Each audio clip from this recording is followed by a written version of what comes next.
secure my future financial freedom. That's interesting.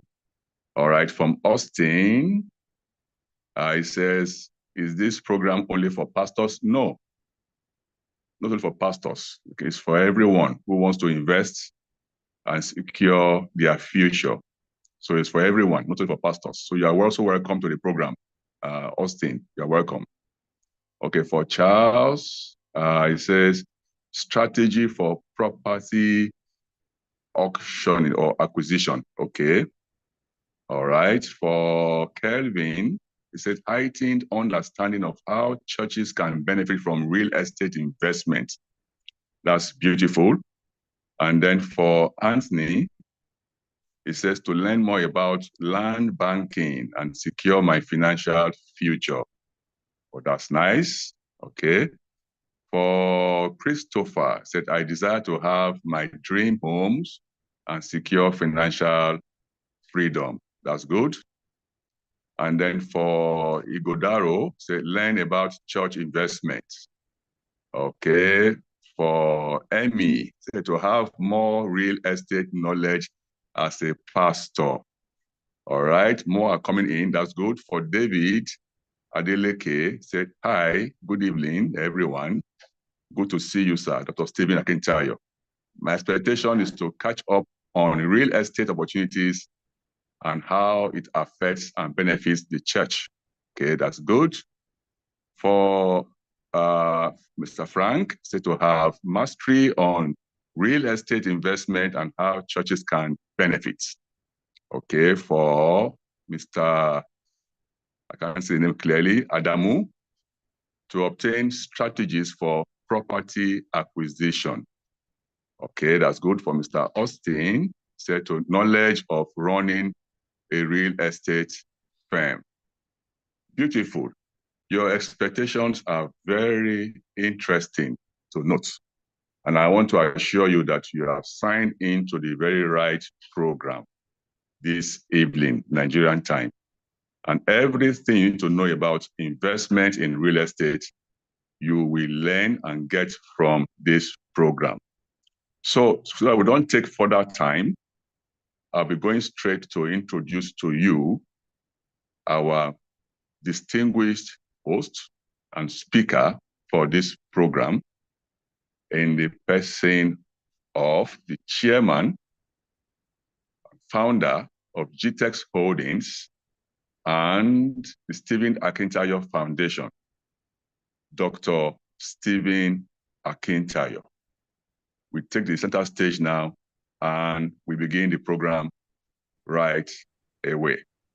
Once again, I want to say thank you for joining in. And at the end of the program today, I would like you to also share with me if your expectations have been met or exceeded. And then you share with me 2 or 3 key learning points that you are taking away with you from this program that you are going to implement in your various ministries or churches or business. And then some months after this program, I would like you to get across to us and tell us how well you are able to implement the lessons you will get from this program and the benefits it has in your financial future as a pastor, as a business person, in whatever capacity you are being represented in this program. So once again, please, let's all receive with a virtual clap our host and speaker for today, Dr. Stephen Akintayo. You are welcome, sir. Thank you, Mr. Barry. Thank you for the warm welcome. I want to welcome every one of you joining from all over the world. Thank you for being part of today's meeting. Yes, it's our first time doing real estate investment for churches. And the idea came when I was in London and I met the first speaker for today. He has worked with over hundreds of churches in the UK, helping them to buy properties and he has special strategies of converting old buildings, old public buildings, to churches, to venues where churches can meet, and how to acquire properties that can then be converted for assets for ministries. And while we got talking, I said, you know what, this is something needed globally, not just by pastors in UK. There are ministries in the US, ministries in Nigeria, ministries in Canada, all over the world, particularly of people of color that are struggling to really build assets for their ministry. And we can have those conversations on how to put those structure in place. So we will be having him as the first speaker, and he will be sharing in detail some of what he's been able to do, some of the programs they have. And then after his session, I will also come on board and share with us a few models that ministries can adopt, can imbibe, can pick up to build wealth. And I've said this, that if, wealth creation starts, publicly before privately, how do I mean? When you are part of a nation that is wealthy, the chance that you will be wealthy is higher. When you're part of a ministry that is wealthy, the chances that you will be wealthy is higher. People ask me, where do I get audacity for real estate from? And I tell them it's my local church, right? After Catholic in Nigeria, Winners Chapel arguably has the highest level of assets in terms of real estate assets. And so when I saw that with my own spiritual mentor, it was easy for me as an entrepreneur to be able to dream that big.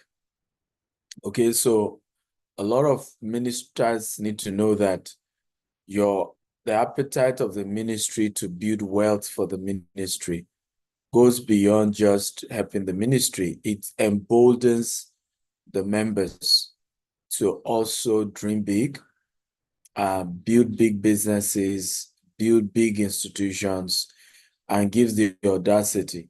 And we all come from a part of the world where there is a clamor, there is a cry for churches to play bigger roles in social development. I don't know if you agree with me, right? There is a cry for ministries to play a bigger role in social transformation in Africa. People are tired of seeing bigger churches and not seeing bigger businesses. And I think the journey starts with, ministry getting their own finances right. Now, I've happened to pastor before, so I understand that as much as people complain about ministers and ministries, they don't know that even ministries are struggling too. Okay. Churches are also struggling with issues of finances.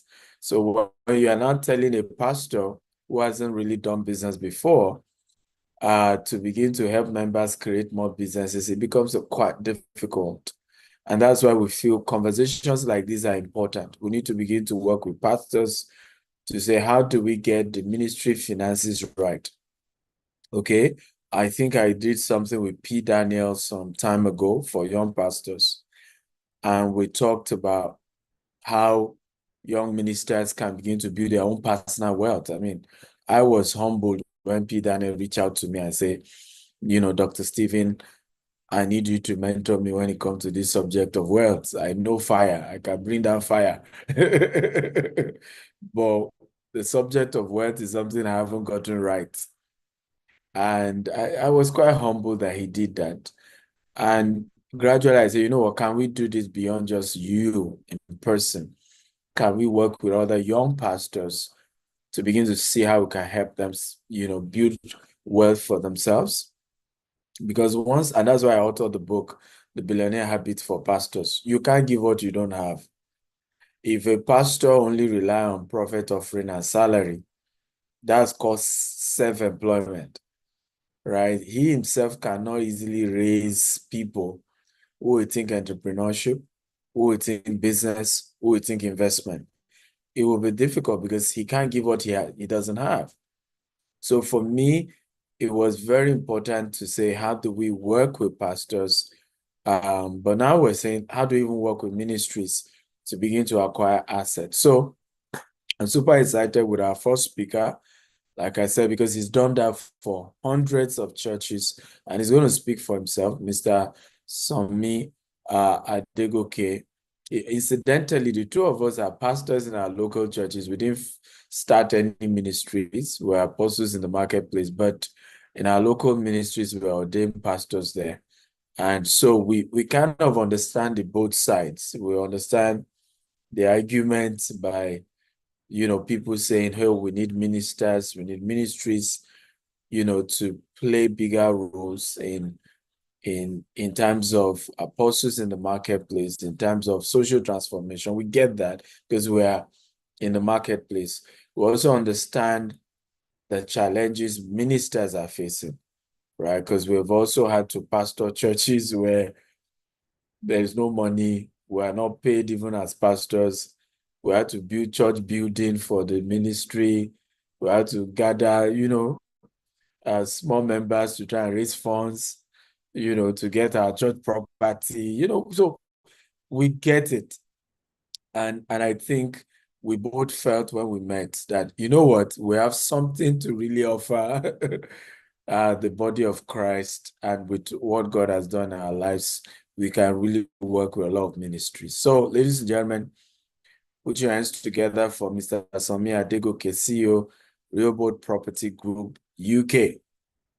Thank you, my brother. Take it away. Thank you, Doctor. Thank you for having me on your platform, and thank you for following the instruction of God to create this wonderful opportunity to enlighten, share more insight on real estate investment for churches in the UK. My name is Somi Adegoke. I'm the CEO of Realboard Property International.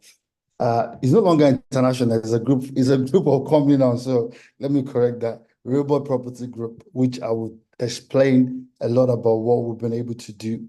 But just a little background information of how we started this journey. When God gave us this vision, it was about the kingdom. And I remember this word particularly. It was all about seek first the kingdom of God and his righteousness, and every other thing will be added. So the mandate was given to us over a decade ago to see that we can support the body of Christ in the UK. And over that period of time, God has helped us in understanding the process of what it takes into ownership, what it takes to understanding how church can effectively grow from one branch to 10 to 20. And we've seen the massive growth over the years with our different church clients in the UK. And also not just the church clients, we've also seen how people have a strategy of creating wealth through real estate. Doctor said something about the Catholic Church, for example. In the UK, one of the biggest landlords in the UK are the Church of England. The second after the Church of England are the Catholic churches in the UK, going to the Methodist churches, going across different charities and churches that understand the foresight of laying claim on property ownership. And I'll be explaining this in my presentation about how you can do this, how you can achieve this, and how God can help you as a church from the little wisdom, the little know-how, the little understanding of how you can grow this. And also how we as a business, we've been able to grow from just owning one asset, not even owning one asset, from zero asset to close to about 40 million pounds of assets under management as a business. So I'll share with you this slide on Realboard Property International. Just watch this video as we go along. One major challenge within our community is the lack of education around investment. My name is Somi Adegoke. I'm the CEO of Realboard Property International, a real estate firm based in London. I'm a firm believer after reading through one of my favorite books, which is called The Rich Dad Poor Dad, which taught me about investment, property investment, knowing what to really do in impacting community. And that's what our business has done over the years, impacting the community. There's always a story behind everything. I've always looked at real estate from a young age as this will be the secret of creating this wealth. The only thing that is new in the world where countries, billionaires, millionaires, everyone investing is real estate.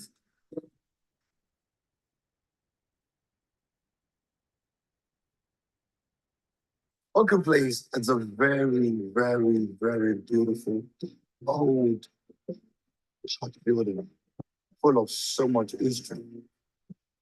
Just around the corner of the famous Oaken Road in South London. And this building had over 25 squatters when we were trying to buy the building. And we were able to get rid of the squatters. And now, part of what we have under management is that building where we've leased out some churches. I'm Rachel Awal, and I am the Business Operations Manager for Viva Baker Property International. The square footage for Oakley Place is about 12,000. We originally bought it for just under 2 million.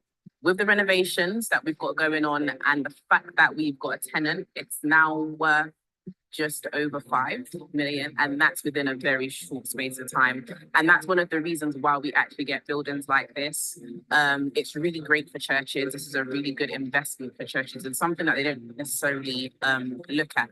When you think of other developers, they would most likely break this building down and rebuild it and make it residential.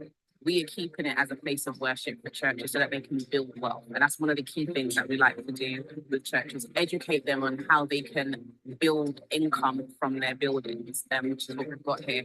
Being in Old Kent Road, it is a prime location for churches. You've got a lot of gentrification going on in the neighborhood. You've got the Bakerloo line coming to Old Kent Road, so accessibility is going to get a bit better. But one thing you definitely know is the value of this property can only get higher and higher and higher. I mean, it's only a matter of time. Oaken Place, it's a very, very, very beautiful. Okay, I go into my latest slide of presentation just to talk through. I was going to show some other videos of our other buildings, but I'm mindful of time. Doctor, do you think I should still do that or just go into my presentation? Yeah, you can show maybe one more. I believe they are showing like the properties you've converted to churches. That's what this is about, right? That's correct. So That's if you can correct. show maybe one more property, then you get into your slide. That's fine. Okay, I would put that through, but I'll just go to the slide because I just want people to kind of engage more in understanding the UK laws and planning laws and all that. So I'll put that through as I round up my presentation. My first key thing I'll be talking to most of the pastors today is about strategic planning and real estate investment. Is that how do you understand planning? Because it's a major problem for churches. When we started, it's always about the planning used. Initial plan in the UK used to be called the D1. The D1 use has changed, is now called the F1. With regards to every building in the UK, a church is required to have a class use, which is called the F1 use, to be able to meet as a church. Not like the way we have in Nigeria, where anyone can buy a building and just go into a place. In the UK, it's different. You have to see that that building has that class use, which is F1. Sometimes what we have to do is what we call subject to planning, where we've been able to identify to see that we can turn warehouses into churches. We've been able to turn police station into churches, bingo building into churches, nightclub into churches. But there is a class use that we have to always go for when we're doing this, which is called the F1 use. But a lot of time, the different ways to go in for planning, especially as a church that will be meeting the community need that is needed in that community. So the different ways to go around the planning laws of having to see that as a church, how do I start my way of going through the planning regulations? And these are part of things that would always help churches to educate, to tell them how this can be done. And this also goes into even different buildings, like for example, pubs building, we've turned pubs into place of worship. How do you go around that strategic change of use and knowing that, okay, before we buy or lease a building, what are the things we need to look out for to ensure that we don't fall a victim of either leasing a building or buying a building that would not be fit for purpose. So I can break down more. I can break this down on more information on how the strategic planning work across the UK, and also the church classification, which is what I mentioned about the use being the F1. Some building can be converted, like we've done to some offices, where we've been able to identify old offices and turn them into place of worship. There's always an argument around this because the problem we have with the use class in the UK, originally, every area in the UK would have a church, but the planning laws have changed where most of these laws that allow for churches are now against having churches because they see churches as creating a lot of noise pollution, a lot of challenges within the community when people come from outside that neighborhood and all the challenges that come with that. But there are ways that you can always present your argument to the planners when you're making the case for a change of use. But these are part of what you have to put into your plan when you're looking at expanding or starting your church in the UK. Is this the right use class? A lot of churches fall victim and the fourth law of the law of the land, whereby after a while of starting a church, it becomes a situation where the council can enforce and they won't be able to use that space. And most times they spend a lot of money with having to have refurbished the space. So it's always important to identify the class use, to knowing that I'm getting a building that would not be a problem for us to congregate as a church. Part of this class use also to put into consideration is some of these use would not even allow you to have night vigils. So you have to make sure in your planning, in making your planning, these are things you have to come to the plate to discuss with your planners to see that we need to see every Sunday from 9 to 12, 9 to 4, we're going to be using this as a place of worship. In the evening of weekdays, we'd have this, and on Fridays, we might be having vigil. But these are part of the things you have to consider when you're looking at expanding in the UK with getting a use for your church. I speak about the funding options. There are various ways of exploring funding for churches. Over the last decade of us doing this, we've seen different alternative ways, different pots. A lot of churches don't leverage on this opportunity of funding because when they set up as charity, and there's a limit of what you can do as a charity. The advantages of you setting up as a charity, there also the advantage that you can set up one as a CIC and also as a company by guarantee. So these are the things you have to consider when you're setting up your charity so that the funding opportunity, you can exploit those funding. There are millions of funding that is available for churches. For churches that might be in the UK, I can tell you a lot of this pot of funding that you can leverage on as a church.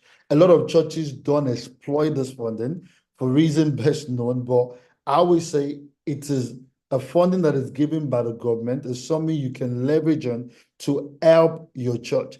Even this funding also, for example, the funding and grants that many churches are not aware that they qualify for in order to buy their building. And these are part of the innovative solution that we as a firm have been able to create that churches can exploit the options of, okay, how best can we do this in order to buy a building? And I'll be talking more about that in my presentation as well. Then I mentioned about charity. When you're setting up your church, it's important to speak to people that are already in the industry that can advise you. Should I set up as a charity? Should I set up as a CIC? Should I set up as a company by guarantee? I always advise most churches, you can have the two, either as a charity, either as a CIC or company by guarantee. With charities, you're able to claim back your gift aid, but you can also still have a company by guarantee that allows you to invest in buying properties, which is part of why we're having this seminar today to educate people about having to invest as a church. How do I start owning a residential property? How do I start with a little property that we can add to our portfolio to utilize or leverage on when we intend to go to the bank for lending? And also the charity laws in the UK. The many lawyers that are very vast and accountants that are vast in this industry when it comes to charity laws. I've seen a lot of pastors and churches where they've gone to the wrong people for advice and it's come back negative on them. It's always important to get the best in the industry when you're moving or relocating your church to the UK. Seek that knowledge, as we know, as the Bible said, in the multitude of wisdom, in the multitude of counsel, there's safety. So as a church, you understand what is the best way. For accounting purpose, what is the best way? For me filing my return as a church, what is the best way? So these organizations are there, they're able to guide you on the right way of what you need to do as a church. The UK, it's for churches, it's highly regulated because you're considered as a charity. So don't make that issue of setting up and you now start to look back on why didn't I do this initially? Is always the challenge we've seen with many churches, even from a place of filing their annual return. Some churches, you'll be so shocked to see that for over 2-3 years, they have not filed their return as a charity. And there's always a massive penalty. And also for banks, when they're looking at lending to that church, the bank will look at that as, we can't lend this charity. So those are things you have to put into place when you're looking at the laws in the UK. What can I do? What are the things that I cannot do as a charity? How do I put myself into a position where I would not have to go through the route of doing this? So these are ways where you present yourself stronger when you're looking at yourself as a church in the UK. I talk about the access to funding, which is very important. With regards to access to funding, we've been able to build a massive rapport and partnership with a lot of UK banks, especially banks that understand the churches. Initially, when we started, there were challenges when it comes to funding. A lot of churches struggle to get finance. And we've been able to build this relationship with a lot of charity, with a lot of banks that are focused on charity, that understand what churches are trying to do. I give you a good example. Most banks in the initial start for us didn't understand the element of tithe and offering. How do churches have this sort of money where they can buy assets? What happens if this member goes away from the church? And these are the problems that a lot of time churches don't understand, that you need to put a robust plan in place so that when you're looking for funding, what are the things the bank would always look out for? What are the things that the bank, you wouldn't have to defend yourself from a place of tithe and offering? The different ways where you can structure your charity and your church in a place where when the funders, the banks are looking at you, they're not just relying on your tithe and offering. They're relying on all that things you put in place. For example, businesses that you've set up. Some churches have been able to educate them on going into franchise, going into setting up businesses, nursery. Even for example, the likes of Tasty and other restaurants you see around, the franchise that churches can set up to help them when it comes to access to funding, that the bank can look at them from a place of strength as opposed to a place of it's just the tithe and offering. But these are part of things that we do as an organization, where we educate, help the churches to understand the right bank. It's not a bank that would lend to churches.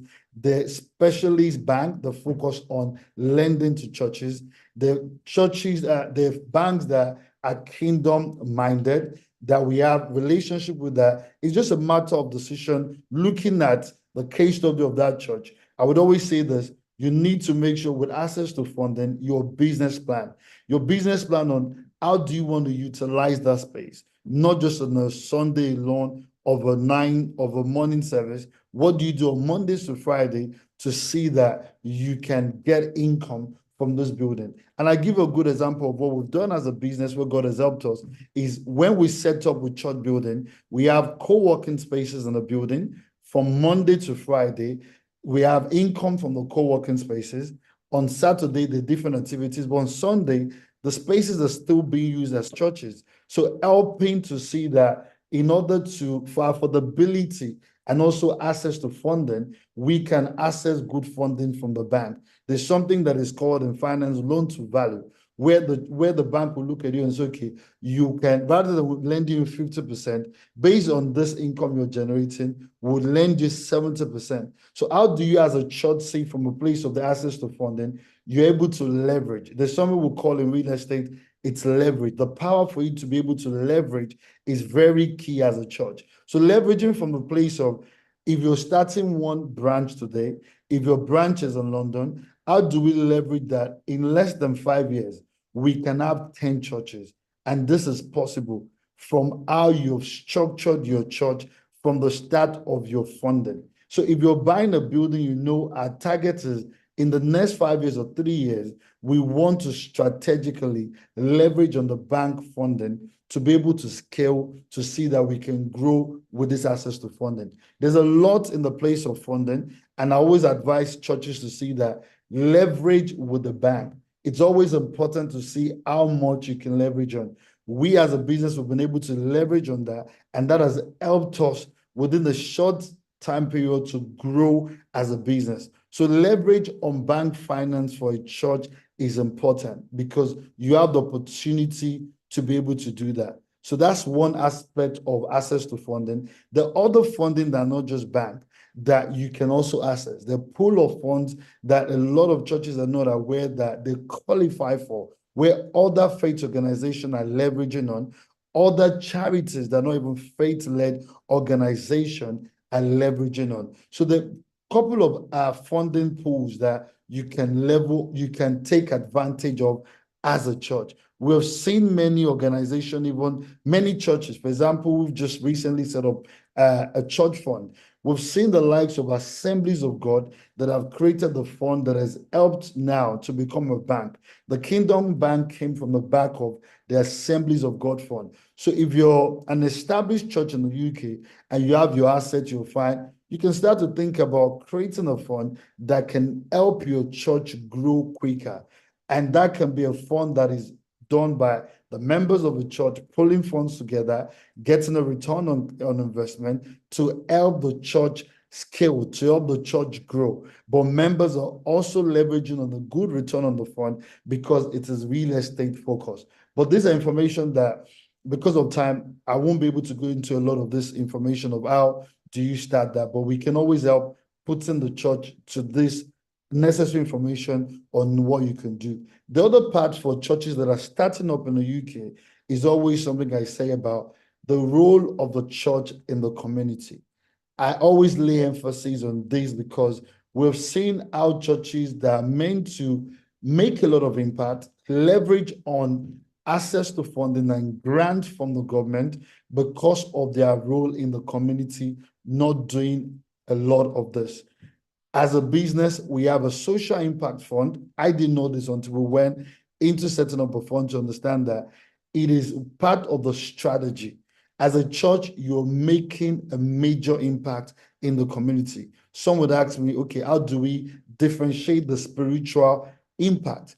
Your church in that community, some churches currently have food bank. That is a massive social impact you are leveraging on or you're doing in that community. What about the things you do for the homeless?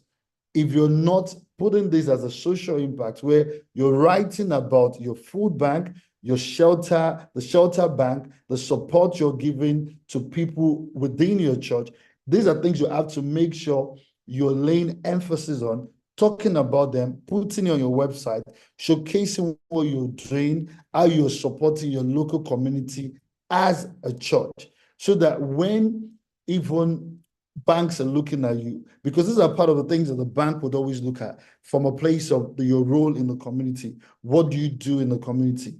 The food bank, the homeless, people in your community, different initiative, elderly clubs in the community, youth centers in the community, just even monthly stuff you can do to help that community. So when the banks are looking at you, they look at you from a place of impact, and they can come to say, yes, we're going to borrow you more money because we can see the impact, the role of what you're doing, not just from a spiritual perspective, but we also know this as believers, as pastor. This is also kingdom initiative. This is also what the kingdom wants us to do in our community. So there are loads of stuff you can do. The different ideas, even as we have created a social impact fund that we can help you as a church to tell you, start this in this community. The community has a need of this. Your community has a need of that. See that community need, you can help. Another simple way that some churches don't really help themselves in the communities, you need to make sure you partner with your local council, meeting the leaders of your council. In every borough we are in the UK, we have the councils come to us because they see what we do. So as a church, how do you lay emphasis on making sure, as we set up in every community, we have a meeting with the leader of the council? What are the needs? We've come here as a church to help the council meet the society need, so they can see the impact you're making as a church in that community. Also leveraging on the buy-to-let product. There's a lot of buy-to-let product from the bank. And I always say this to churches. The easiest way for a church to grow, because we know buying a church building can be very worrisome, because one church building you have, there's over 40 to 50 churches trying to buy the same building. So if you're going to help in terms of access to funding, it's also always important to leverage on this buy-to-let product. So some of the buy-to-let product are even residential. If you're a new church, you have £100,000 in your account, you might not be able to buy a building, a church building. You can easily buy a commercial buy-to-let product. You can get a buy-to-let product from the bank where you have a residential property. Once the bank look at your account, they look at you from a place of strength. You have an asset. That asset can be leveraged on in the future. We've helped a lot of churches to do this, where from just buying one residential, they're able to buy two free at the back of what we call equity on that particular property. So if you buy a property now, say an upland property as a church, there's 20 to 30% equity. At the back of that, in 6 months, you can raise money from that property, go buy another residential property. Within 1 to 2 years, you have 2-3 property. Look at the asset you have as a church. Those buy-to-let property can become £1 million on your book. So when you're going to buy your church asset, the bank will look at it from a place of strength. And also remember, you have income that is coming from those assets. And there's also capital appreciation on those buy-to-let products. So I always advise churches, these are ways where you can help yourself on the long-term plan of having to build this buy-to-let product. Many banks, we have many banks on or many banks that we have a relationship with that would allow you access this buy-to-let product. So with that, it's easy for you to build and leverage on doing that. So those are the buy-to-let product, and the buy-to-let product also can help you, not even just residential, off license. Also, like the mixed-use asset. For example, we have across the UK, different African restaurants, different nursery. You can buy a small nursery that is owned by the church, and you have an income from that. You can buy a small property that you can refurbish and is bringing you income, turning that into co-working spaces like we have, service accommodation, different kind of businesses you can that you might not have the right amount of money to buy your church building. But from that asset, that can help you leverage when you're ready to then buy your church asset. So there's a lot of buy-to-let product that a church can leverage on. Then lastly, it's always about the financial concerns and misconception of, I don't have money. It's always the problem of when churches speak, oh, it's a lot of money to do this. Some of those things don't require a lot of money. It's a matter of knowledge. And I always share this when I speak to pastors. It's in the place of wisdom. as we're sharing this, Dr. Stephen has allowed this sort of platform to engage, to sharing how people like us have done this, where we say things like no money down. We say different stuff of option where you can leverage on literally having to buy a building for £1 without having to put in enough capital, without having to put down substantial amount of capital. So there are different ways of knowing how to leverage on this misconception of I need big capital. I can tell you that you don't need big capital to start. You can start with the little and start to grow that from the little that you have as a church. A good case study is this building. We bought this building for less than £1. It's called Option, which many churches don't know you can do this. There are many buildings across the UK, like church building. Church of Scotland, for example, I currently have over 500 or 700 assets that they're trying to get rid of. Scotland, we have churches we represent in Scotland, but looking at those places, it might be far. But there are other areas where you can buy buildings for less than nothing. When we say a pound is you put an option down, you can refurbish, then lease out the building, leverage on the refinance of the asset, and this asset is currently valued about 5 million. But there's a lot that entails what goes into this. But it's not that myth of saying, I need a lot of money. It's not done in real estate. There are clever ways where you can leverage on how do I grow this? What can I do with this? I give a good example of Jehovah's Witness. Jehovah's Witness are one of the biggest landlords in the UK. I was involved in the deal when they were moving from North London. When they sold, they had a massive portfolio of about £400 million. The entire road in Mill Hill was owned by Jehovah's Witness. They started buying like 35 years ago, every building on the road, where they eventually owned everything on that road. It took them a while, which is part of the wisdom that the kingdom we need to put into place as a church. You come into a borough, you buy one, you keep buying, you keep taking ownership. As we know what the scripture says about ownership, but I don't want to preach. It's meant for me to give insight on what we've been doing and seeing how the children of the world are doing this in a better way. So leveraging on this is key. I've seen how Jehovah's Witnesses have moved to Colchester, Chelmsford today, and they have a over 200-acre site which they've gotten planning for their church. It's a massive site they've developed where after selling a lot of their portfolio in London, they move outside London. So these are ways where you can look at long time, things where the likes of Pastor Adeboye, Bishop Oyedepo, many churches have leveraged on in Nigeria. It's doable here. It's just strategic planning and looking at the long-term play of how this can be done. Laws will change eventually. So when laws are changing, you are then taking advantage of the building you bought for cheaper to see that you can do a lot with this building. Church of England, I've given you enough example. Church of England are one of the biggest landlords in the UK, but they've leveraged on the understanding of this kingdom mentality of ownership. So they've been able to build on having so much assets. We still do a lot of transactions with them. We're speaking to them even from our fund. They have enough millions for the next 20, they have billions that is owned by the Church of England, just from the mere fact of understanding real estate. They've cleverly, not just churches, they have warehouse, they have different units, they have different real estate property. And these are the things where churches must start to build the plan for future generation so that the legacy of your church is not just going away. So in the future, you can see that the churches will no longer have to, like Church of England, don't rely on offering and tithe because they've been able to build their portfolio of assets over the years to sustain the church. Same with Assemblies of God. I mentioned to you, we lent our fund from the Assemblies of God. We're able to see that Assemblies of God started the first Kingdom Fund, which is now the Kingdom Bank. So there are many ways of understanding how this can be done and what you can do from a place of real estate investment in the UK. I'm mindful of time, so I would pass this on to Dr. Stephen. Thank you very much.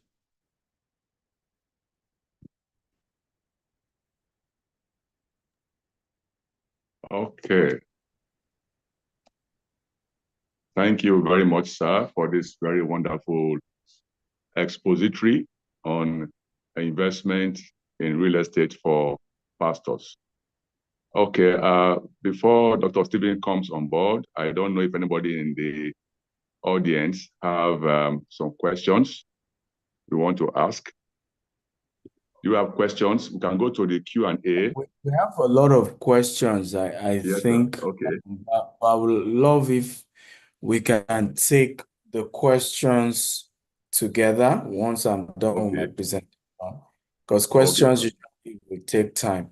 But if Okay. we can put the question in the Q&A box, I think that would make a lot of sense. So all our questions, let's put in the Q&A box. I think that's the best way to go about it. So please, if you have questions, kindly put it in the Q&A box. Right. Sorry. So let's put the question in the Q&A box. Okay. Are we ready for me, or I should take some time? Are we ready for my session now? Yes, sir. I think you can go on, sir. Okay, let me start that by thanking Mr. Somi. Can we all clap for our last speaker? Please, let's celebrate him. Amazing, presentation there.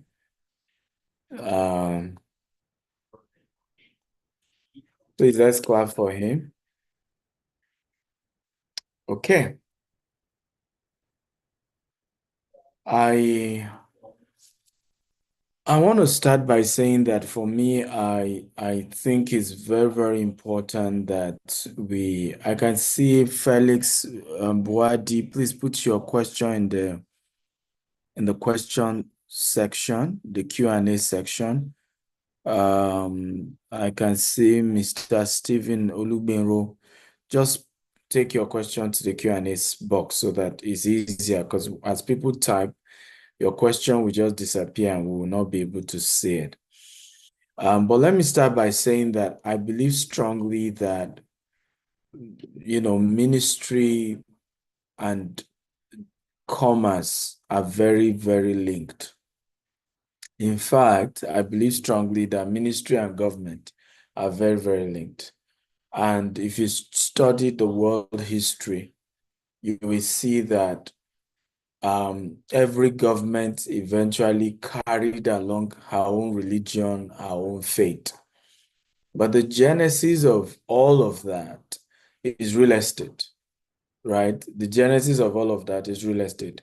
I'll give an example. If you and I were to have been born in Afghanistan, I had an Uber driver take me recently, and he says from Afghanistan, and I said, oh, what happened? How come that despite all the US war in Afghanistan, at the end of the day, Taliban still took over? Okay, now if you and I were born in Afghanistan, I'm not sure if you agree with me that we would have been a Muslim. And some of us, the chances of being in Taliban will have been very high, because Taliban was actually a government, even though later they were classified as terrorist group, but they had their own government, they had their own faith, they had their own belief system as to how they wanted to run Afghanistan. Okay, so whoever owns the land controls the fate on the land. Yes, over time things shift, things change, but that's ultimately what happened. When you look at England, that was the same thing, right? England was largely Catholic. Over time, one issue or the other, then there was the beginning of what we call the Church of England. But when you look at the assets, the large portion of the lands in England, I would argue that after the royal family, the next set of people, and I think Mr. Somi can confirm this, the next set of institutions that own assets, particularly landed property in England, it will be the Church of England, right? And so I get really surprised when I see people run ministries and do not understand how real estate is tied to that. You know, I see ministries focus just on, and there's nothing wrong with that, right? There's nothing wrong with prioritizing the gospel, but there has to be a strategic long-term plan to the ministry. And if the faith movement will be long-term, then the real estate has to be part of it, investing in assets, because, you know, it's always a long-term planning. I give you an example.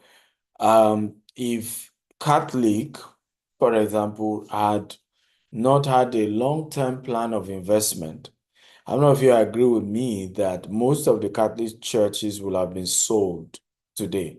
If you agree with me, just type I agree. If you don't agree, of course, feel free to say I don't agree. Let me ask again. I don't know if you agree, because Catholic is over at least 1,000 years old, that if Catholic had not invested in real estate assets all these years, okay, by now you will have been hearing, oh, a Catholic church was sold to a nightclub. A Catholic church was sold to this, to that, right?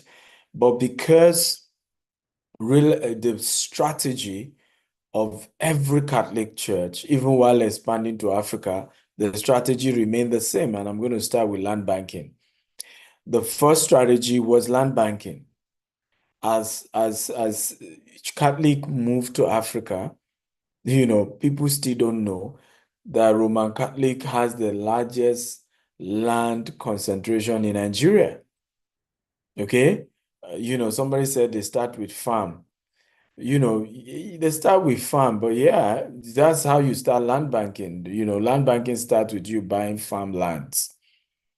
You know, it starts with you buying farmlands, and those farmlands, over time, the environment, the location develop, and boom, the place that used to be a farmland becomes a choice location. So, but when Catholic moves to any place, the first strategy is acquisition of properties, land, whether in the village, it doesn't matter how remote it is, you know, and Winners Chapel has picked that culture as well. But that is when you are building ministry for the long term.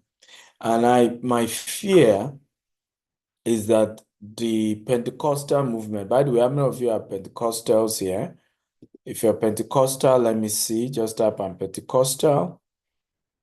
If you are Anglican, just type Anglican. It's on CCG, yeah, that's Pentecostal.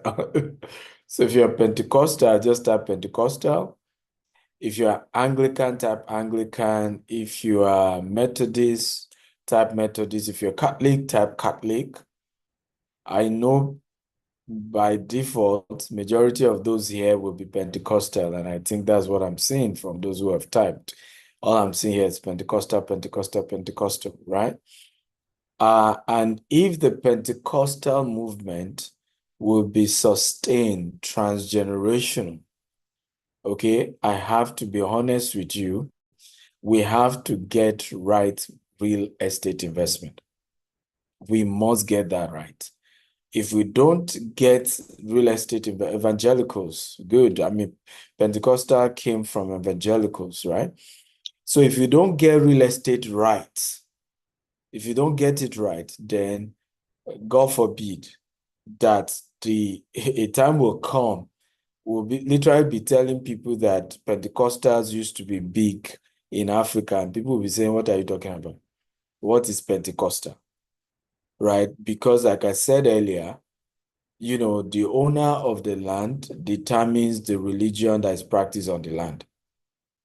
The owner of the land ultimately determines the religion that is practiced on the land. That's why if you were to have been born, for example, in the northern part of Nigeria, you most likely will have been a Muslim. Okay? So it's important to understand that preaching the gospel, somebody say, how?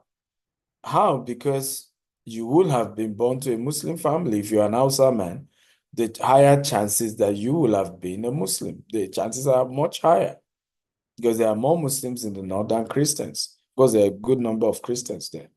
So where you are born, whichever religion dominates that land, naturally becomes the religion that is passed on to you. Yes, over time, people change and all of that, but the long-term play has to be that you as a ministry begin to think, how do we build asset into the long term?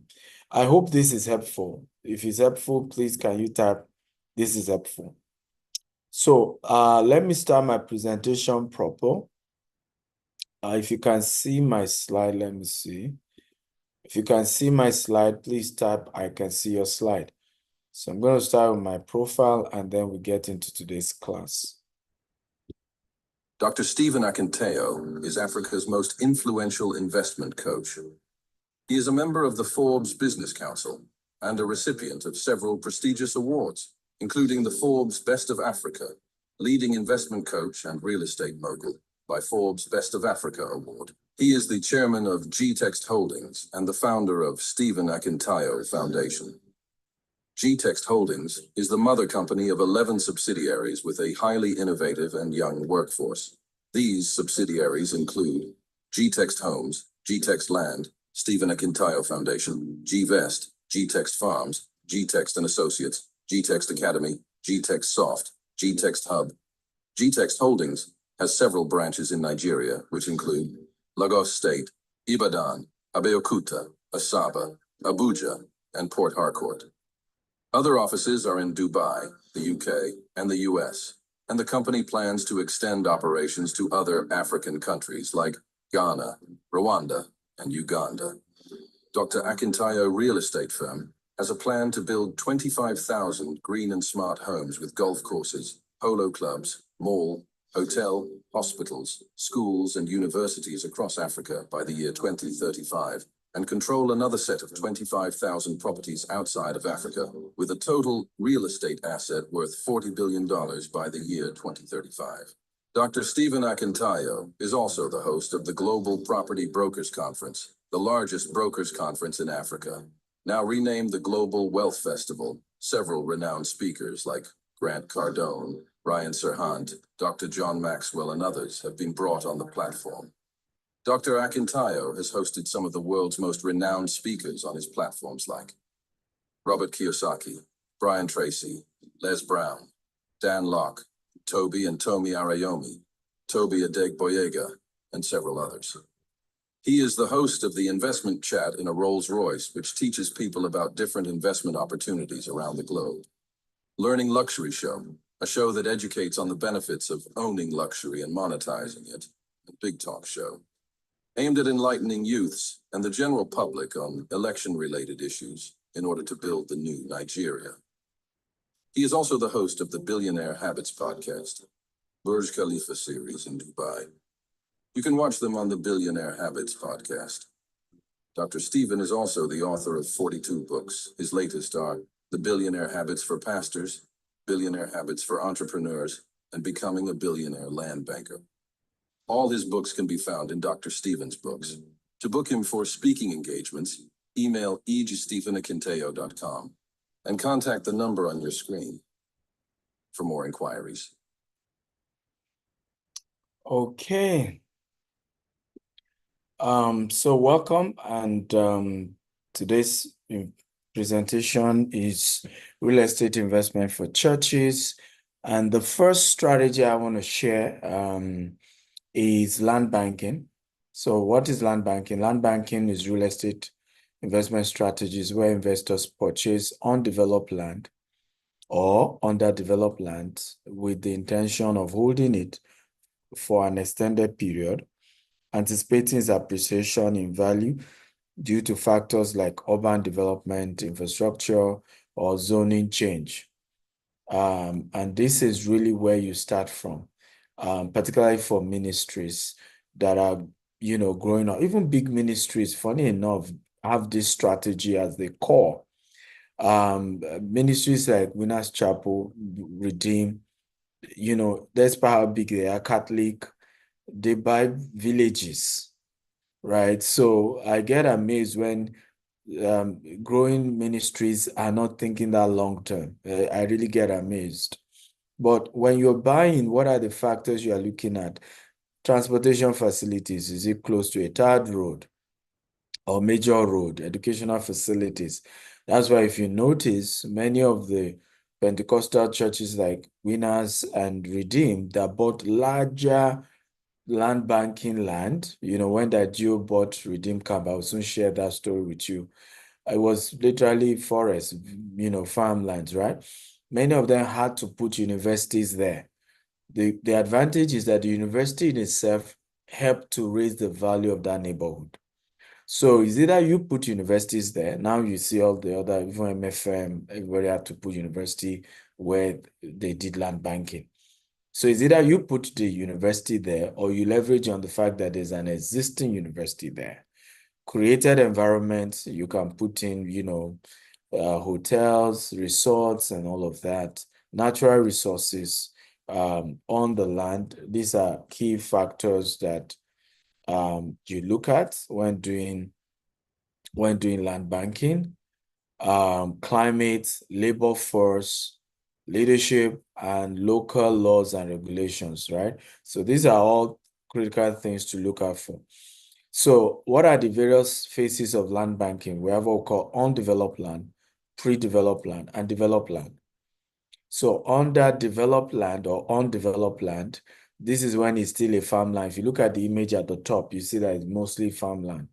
Then pre-developed land is when, there's construction has started. Then developed land, you can see a lot of skyscraper at the top of that graph. Now, where is the largest profit margin? Can anybody tell me? Where did you see the largest profit margin? Anyone? Based on what I'm showing you, where can we see the largest, in the graph? Where's the largest, growth coming from? Okay. Somebody say pre-developed. Fantastic. So by the time the land is pre-developed, in the pre-developed phase, has the largest, potential more than anything else. But I have a question. Okay. When is the best time to buy land based on this that I've shown you? When do you think is the best time to buy land based on this graph? Okay, when is the best time to buy? And I know it's now. Is it the undeveloped or underdeveloped? Is it pre-developed? Is it developed? So Ty Solomon says pre-developed. Charles says underdeveloped. Okay, so those of you who say underdeveloped, you're right. However, you are only half right, because if you can see my cursor, right? If you buy the undeveloped at this phase, do you see now? How many of you know that between here and here can be 50 years? Between this beginning of undeveloped to where pre-developed start can be 50 years, can be 100 years. So I always say buy undeveloped, but buy the latter phase of the undeveloped. How do you know the latter phase of the undeveloped? When there is an announcement of major projects in that area. Oh, a refinery is coming there. Oh, the express road is being expanded. Oh, Amazon decided to build their major plant there. Oh, there's this industrial project coming there, right? Once those things are being announced, even before it's being done, that is the right time to immediately go and secure your property. Are we learning here? Okay, if you are learning, just type I'm learning. Okay, so that's the best time to rush and say, hey, I need to tie this down now. Okay, so when we look at application to churches, here you have to look at application of land banking to churches, future expansion, building new facilities. These are things you are looking at to influence whether you're going to do this or not. Also, of course, Preservation of land for future is what you want to look at for. So cultural, spiritual significance, environmental stewardship, a lot of these things need to be looked at. Investment for financial stability, asset appreciation, funding ministry projects. It's time for ministers to know that you have to be thinking investment to finance long term. I agree that, there is the place of the anointing. Okay, there is the place of the anointing. There is the place of the supernatural. But I've argued many times that from my Bible, the manna was only available during the wilderness phase. Okay, true or false? If you agree, type I agree. The manna was only available during the wilderness phase. Okay. The manna ceased immediately they got to Canaan. True or false? I have seen situations where ministers and ministries do not understand that there is a phase where God is willing to just surprise you with miracles left and right. However, there is a phase where God expects you to begin to use your brain. Like my bishop will say, God gave us brain so he can rest. There's a phase where God expects proper financial planning. I'll give you an example. When God was sending Adam and Eve out of the garden, he decided to literally clothe them himself. True or false? Okay, come on, talk to me. God himself decided to clothe them himself, isn't it? The question is, after they left the garden, did God continue to clothe them? Were the seed of Adam and Eve not the ones who decided to turn a tree to a chair? Were the seed of Adam and Eve not the ones who decided to turn, okay, wood to house? Okay, and evolve so much technology out of life. So when we have this mindset that miracle is meant to be forever, and that we should suspend our brain and just keep waiting for miracles and do nothing, that is not biblical, right? There's nothing in the Bible that shows that. Everywhere in the Bible, you will see where God made provision at the beginning to help his children. And at some point, God expected them to help themselves and begin to think ideas and structure. So ministries must plan financially. Ministries must think financial issues long term. Ministries must sit with professionals and plan the future of the ministry. The fact that Pa Akindayomi, who started Redeem, okay, started a small church where the income of the church, what was it really? It didn't make sense for Daddy Gio to take over and keep Redeem at a small face. And Redeem is still trusting God for money all the time. I expect whoever takes over from Daddy Gio to even take the financial state of Redeem to a whole new level, because he didn't leave the financial structure the way Pa Akindayomi gave it to him. Right? It was in the days of Daddy Gio that professionals, elite started attending Redeem. People didn't even know this story. The majority of Daddy Gio was one of the few elites that were in Redeem when he started. It was more of the lower class church, right? During his time, he started having doctors, professors, professionals join the ministry. So very, very important as a ministry, we have to think finance big time. And when we start doing this, we realize that we encourage our members to also start doing the same. Proper financial planning, thinking long term. So community engagement, affordable housing initiatives, community centers, public spaces. These are the opportunities that land banking affords ministries. Why was it easy for Catholic to have hospitals that they built? Okay, it was because they bought lands at when it was way cheaper. Years later, it was easy to begin to put, affordable hospitals there. It was easy for them to be able to build universities there. Here in the US, how many of you are aware that most universities in the US are owned by churches, are owned by ministries? They may not carry the name of the ministries, but churches taught long term and started building universities, started building schools.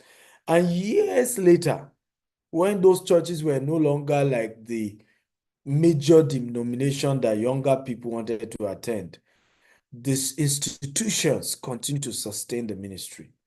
People who attended the school eventually became members.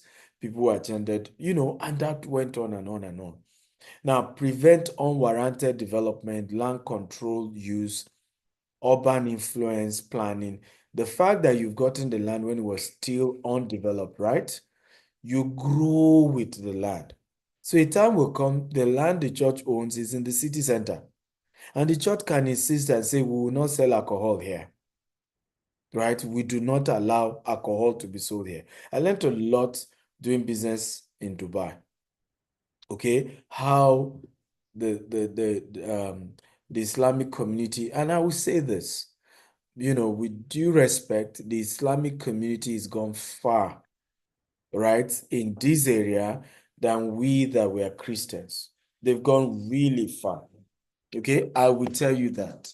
Because at the beginning of, for example, please come in. At the beginning of, for example, UAE, let me start with Dubai. Because I practically live in Dubai for 3 years and we still have a big business in Dubai till today. At the beginning of UAE, they were not even allowing you to own the land forever. Okay? Forever. They were not allowing you to own the land. Right? So it was a lease for a few years. Of course, at some point, they started allowing you to own the land forever, but the rules are very strict. The rules are where they want this to go is where it goes. And that's the power of land ownership. Owning the land gives you the authority to keep the culture, keep the right values that your ministry stand for. So let's look at, and you can see that with Redeem Camp, right? The laws in Redeem Camp is as put down by Redeem Church. Even if you are a Muslim and you live in Redeem Camp, or you believe in Ifa and you live in Redeem Camp, you must obey the law there. That you cannot put a beer parlor there or alcohol center there. You have to obey that law. Now, look at how Redeem Camp started. It was strategically acquired. How many of you are aware that the land was acquired, the initial plot of land was acquired for 6,000 naira? If you are aware, type I'm aware. If you're not aware, type I'm not aware. 6,000 naira. In fact, according to Daddy Gio's testimony, it was literally almost a crisis. In fact, he said the church board would have removed him if it was in the constitution of Redeem. Okay, because the church board saw a land which was closer to Ebute Metta, where the headquarters was. But the land was for 56 million or so per plot. And he said to the church board, we don't have this money. So they said, why not? Let's go and take a loan. And he wasn't comfortable with the loan matter. And, they were really pissed off. And then one of the members was going to Ibadan. On his way, he saw this land and they were saying they wanted to sell it. So he called a Jew and said, there's a land he saw, on his way to Ibadan. They want to sell for 6,000 naira. And the Jew said, he didn't even see the land, just say, tell them we're buying it. Just based on the fact that the 6,000 naira fits into the budget. Are we learning? Okay, today, I see young ministries, being excessive about, the land must be in Lekki, the land must be in Ikeja. Instead of saying, you know what, we might not be able to afford Ikeja now, but our church started in Ikeja. So what do? Can we buy somewhere in Mowe or Fada for now? And keep it for a few years. We don't know what will happen.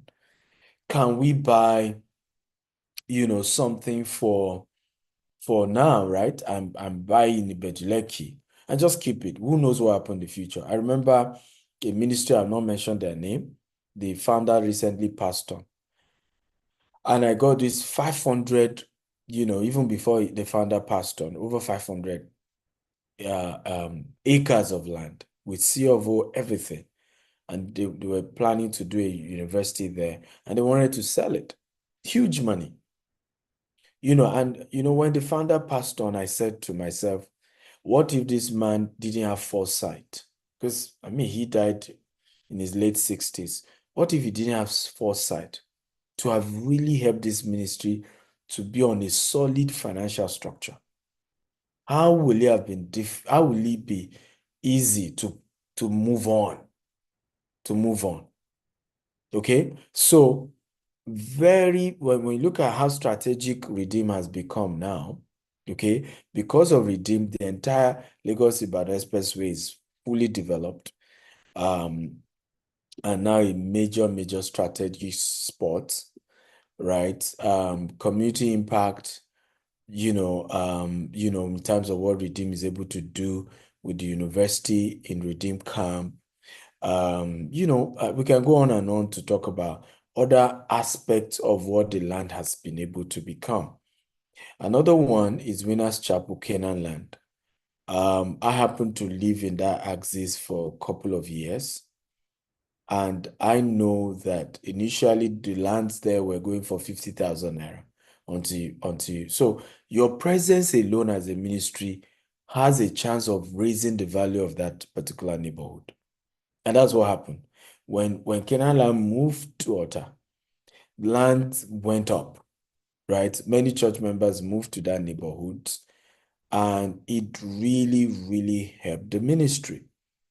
In fact, you won't believe this story. I recently toured, if you follow me on Instagram, you will see my touring of the new church auditorium called the Ark by Bishop Oyedepo.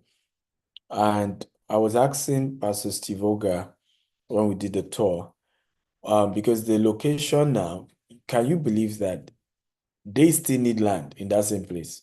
How many of you will believe this? Because there's another annex that was bought for about 12,000 acres. But the location Bishop was convinced to build the Ark. By the time they started building the Ark, they realized they would need more land towards that area because the extra land they bought was way at the back. And they started talking to the neighbors around that area to sell more. Do you know they were asking Winners Chapel to pay 50 million? It was ridiculous. And who made the place this was a place going for 50,000 naira as at the time in the early 90s when Winners moved there. Are we learning here? Okay, if we're learning type, we're learning. Because it's also part of the mistake I made in some lands I bought, where I didn't buy enough. And later on, people were asking me to pay more for a place where it was the development I put there that made the value to go up. Right? The development that my company, GTEX Holdings, put there that made the value to go up. And now every other neighbor is saying, I must pay a lot more. So these are powerful case studies that land banking works for ministries, and that ministers need to, churches need to be thinking of land banking. And if you look at how Canaan land moved from just putting the largest church auditorium to having Covenant University, which you can see here, okay, and that totally even turned around the story. And you can see the same case, right? There's a Redeemer University in Redeem Camp as well. And that created a whole ripple effect, economic change, professors moved to that neighborhood, a lot of income and all of that. It's just, the ripple effect is so massive. Even for church members who started building schools, hotels, their own residential properties there and made money from that. We are also, right? So I don't want to go into UK. I think we've learned a lot about UK. So we can keep to time because we've learned a bit about UK, but the same model can be done anywhere in the world. It's just having a long-term strategic mindset. You know, I'm skipping some things because of time. I believe we will still have another opportunity to have, more conversations like this with time. Example receipts, Mary's Church, London, Community Hall, I can go on and on. But let me see, I'm just skipping a lot. So let's look at a few things to consider when doing land banking. Financial planning, budgeting is one major thing you have to look at. Fundraising. Loan option is also another thing you have to look at, right? I will say categorically, if you want to take the loan option, it must be that you have a business arm of the ministry.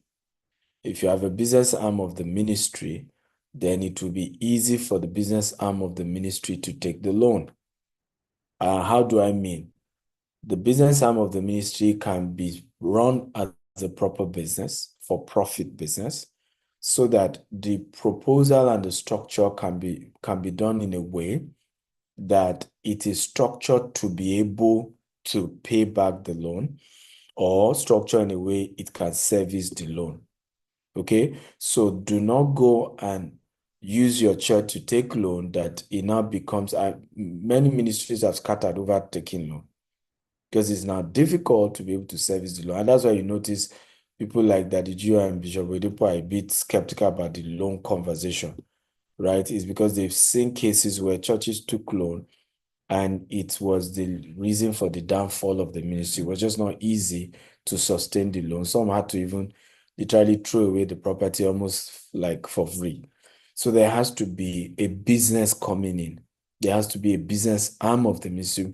Many of you may not know, there is business arm to Winners Chapel. There's business arm to Redeemed Church of God. Some of you don't know this.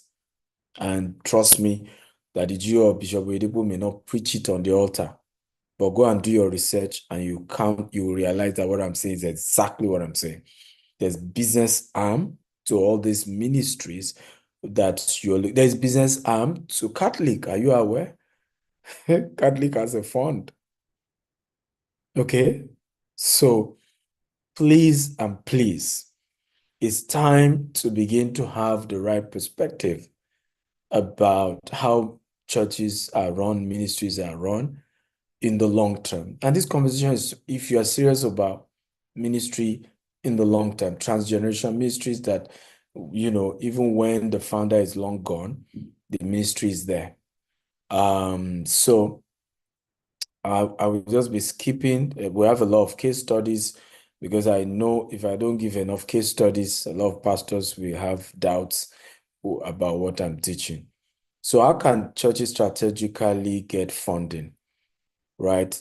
One is establish a funding plan with a clear timeline, and, also analyze your risk tolerance, diversification of investment like bonds, equity fund, money market funds. Debt syndication is also something, I don't know whether it's in this particular slide. Okay, syndication is also something churches can consider. Remember, I said the business arm of the ministry. So real estate syndication involves pooling resources from multiple investors to invest in real estate projects that will be difficult to finance individually. It is a popular way for investors to participate in large-scale property investment without having to manage the property themselves.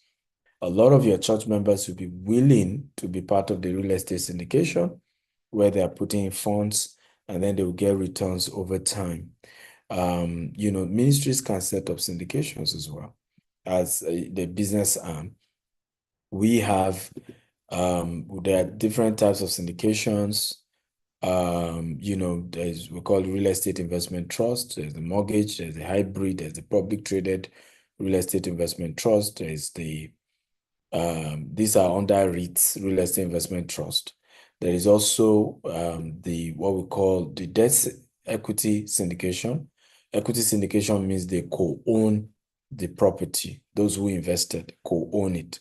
So profit and loss is owned by the members.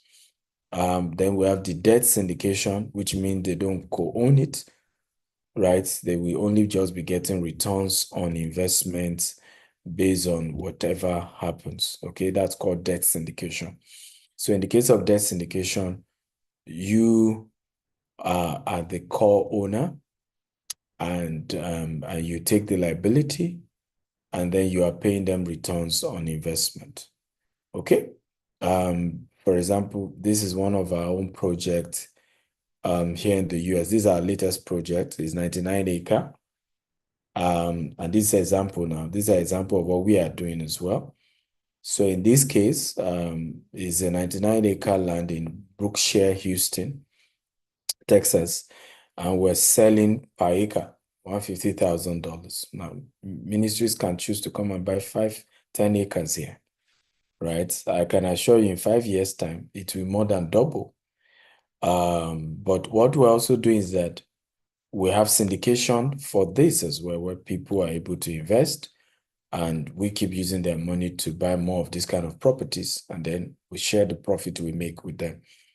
Another case I love is the case of Dr. Bill Winston. I don't know if you know Dr. Bill Winston. If you know Dr. Bill Winston, just type I know him. If you don't know him, type I don't know him. He is also, and I particularly am excited about Dr. Bill Winston because it's a, we hardly find ministries that are founded by people of color, African Americans and things like that, who make this kind of move. We hardly find it, right? At some point, he believed God told him to buy a shopping mall in Forest Park Plaza, which was a Forest Park Plaza, as a church, to buy a mall. At some point, I think he bought a bank as well, right? And this is quite strange for a church to buy a mall, a shopping mall. Okay. And, in the early 2000s, Dr. Bill Winston and his church identified Forest Park Plaza, a struggling shopping mall near the church. Seeing the potential of the property, they decided to purchase the mall as part of their broader vision to impact the community economically and spiritually. Now, of course, like I said, this is the business arm of the church now buying this. Now, purpose and vision, Dr. Bill Winston vision was to transform the mall more than just a commercial place. The place includes using the mall for church-related activities such as worship center, educational program, community outreach initiative.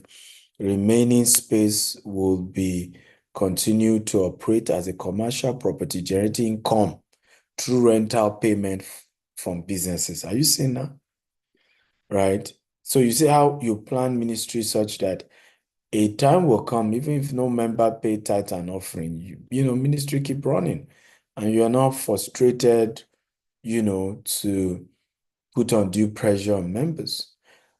Now, so when you look at implementation, repurposing the mall, after acquiring the mall, Living Word Christian Center repurposed significant portion of the space to serve various community and church functions, including classroom, Christian bookstore, a Christian school, and facility that align with church mission.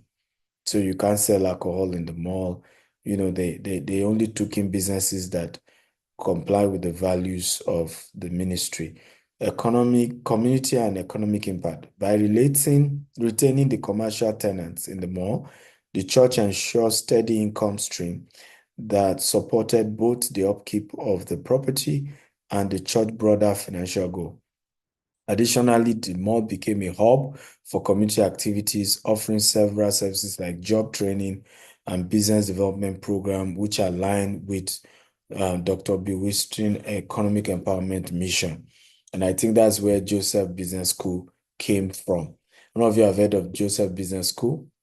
If you have heard of it, type I've heard of it. If you haven't, type I haven't. I think Pastor Poju is, I think Pastor Poju's ministry is the partner of Joseph Business School in Nigeria. Okay, so outcome, financial stability, community engagement, right? These are the outcome of them buying the mall. In conclusion, Dr. Bill Whiston's investment in Forest Park Plaza is a prime example of how church can leverage real estate investment to achieve both financial stability, community impact by transforming a struggling mall into a vibrant community worship space. Okay, so I'll play this video for you. This is one of the deals I'm doing here in the US. So just watch this video. Here we are at Boston, downtown. This is 30 minutes away from downtown. It's 16 units property. This is my mentee, is in a hurry to become a guy. So this is a good one, Yes, right? sir. Beautiful, I love it.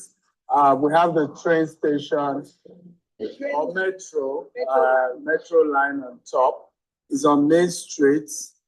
There's an elementary school just opposite us here. Now, what I see as the juice here, guys, is the land. There's enough land space to be able to do something within 40 units, converting this from 16 to about 40 unit apartment. Of course, you have to go 2-3 story high. And 2 bedroom, 1 bedroom. And by the time, of course, we'll buy this, rental income while we put in for permits to take it higher and build something new. Get a bridging loan in 6 months. We have a 3 to 4 story high, 40 units or more apartments. You refinance it, right? And you take out all that you pay your bridging loan, pay the initial mortgage on it, and you make some profit. And then you now have 40 units minimum rental income coming in that will pay the new mortgage. The higher mortgage. The higher mortgage and more profits on the profit margin. And you can keep this for another 10, 20 years before you sell it. And by the time you're selling it, it's like 4 or 5 times the value. Yeah. So this is a good one, really good one. I'm buying this. The only thing is 1.4. I'll push for 1.2. Let's hope they agree. Okay. Yeah, I like this one. All right. I like Yeah. Okay, so these are an example of real estate investment strategy. So here is a property I'm buying. It's 16 unit at the moment, $1.4 million. The goal is once we buy it, we're sure it's under a good management and we'll keep getting rental income. But immediately we put in for a 40 unit apartment on this same piece. So we'll eventually demolish this. So for the period it will take to get the permit, whether 6 months or 1 year, we still keep getting cash flow. And once the permit is out, we get a bridging loan for the new 40 units we are going to be building. And once we're done building in a 6 months period, we'll refinance it. And by the time we're refinancing it, what used to be 1.2 could now be $7 million. We pay off whatever mortgage we have when we bought it for 1.2. We'll pay off the bridging loan. We even make a profit on top. For life, if we want to keep the property, we keep getting rental income, right? So these are strategies that ministries can pick up, and you will have used things like this to grow the funds of the ministry to a point where you now have enough resources to buy the right type of location you desire for your ministry, okay? So here are books I've authored. One of them is Billionaire Habit for Pastors. I gave everyone free this one. Now, I heard Jami, if you are here, some people said they didn't get the book. So, Mr. Barry, what are we doing so Yes, that they sir. can get the book? Okay, I will link up with Jamina to give them the link to download the e-copy right away. Okay, so some people said they get the book. So I decided to give this for free, the e-copy for free to everyone. Okay. The rest, you want it, you have to pay, and you can go to store.stephenakintayo.com and you can go ahead and buy the book on that particular site, whether physical or soft copy. Soft copy are cheaper. And I promise you there are fantastic materials that will be of blessing. We do one-on-one coachings for entrepreneurs, for ministries. We're open to financial empowerment trainings for ministries, for pastors, for churches, so that we are a blessing to the body of Christ. And we're open to that. And hopefully you take advantage of that. We're ready for questions now. I think the two of us can be put up. Mr. Okay. Barry, take it away. Thank you for Thank you. So please let's give a very warm virtual clap to Dr. Stephen for this very wonderful teaching. Yeah, let me see the claps flying. Good. So we quickly go to the Q&A session now and take the questions. Okay, so I'm going there now to the Q&A sessions and take the questions that are available. Okay, answer your questions. The first question here is from Stephen Olugbemiro, who says, how about registering as a CIO for a new church starting in the UK? The question from Stephen Olugbemiro says, how about registering as a CIO for a new church starting in the UK? Okay, I think I will give this question to the first speaker. Oh, Dr. Stephen would like to answer this? Yeah, okay. Please go on, sir. Okay. The answer to that is it depends on how you want to structure your charity, especially knowing what sort of church you're trying to build. The CIO stuff works as well, but it's always easier and better to set up as a coming back guarantee so that you're not limited to the things that you can do, especially as a church, and also then register as a charity as well. So those are the two ways I always advise people to go with registration: charity and a coming back guarantee that allows you to do other things as a limited company. All right, thank you very much for answering that question.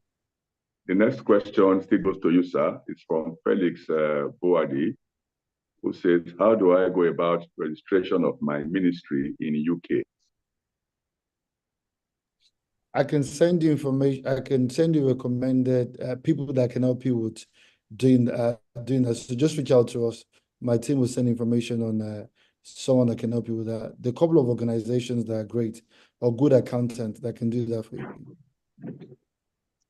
Oh, okay, that's fine. Thank you. The third question is from Joseph Oyelami. The question is unclear. So, Mr. Joseph, can you please retype clearly so we get what you mean? Thank you. Then we have from Matthew Yusuf. Number one, it says, please, how can we access funds for our business in Nigeria as that of UK, as captured in Mr. Asani Akintoye's presentation? So, Dr. Stephen, sir, we want to take this one, sir. No, it's still for Mr. Somi Adegoke. Oh, okay, sir. Okay. So, okay, sir. So please go ahead. What he has asked for is very simple. Dr. Stephen has a foundation, so maybe he can write to the foundation to help him on his financial need. Or the easiest way is understanding what you're trying to do from a funding perspective. I always tell people that funding is, you have to have a plan. What do you need funding for? If you have a plan of what you need funding for, there are different ways of assessing funding, but you just have to have a plan of what you intend to see that your funding, you're trying to get. What do you want to achieve with that funding? So that would be my answer with that. because most funding we're speaking about is for funding for churches. So are you a church? And just the same way that Doctor has said it, there are many books you can read to understand this whole thing of raising fund. Fund is easy if you have a good plan. There are ways of having to see that you can exploit different opportunities of speaking to even potential investors on what you're trying to do with raising that fund. Okay, thank you, Mr. Somi Akintoye. And I will say this, that you need you need to work with professionals. And I think some of the times the challenge ministries struggle with is we expect the business world to work like ministry. Oh, everything is free.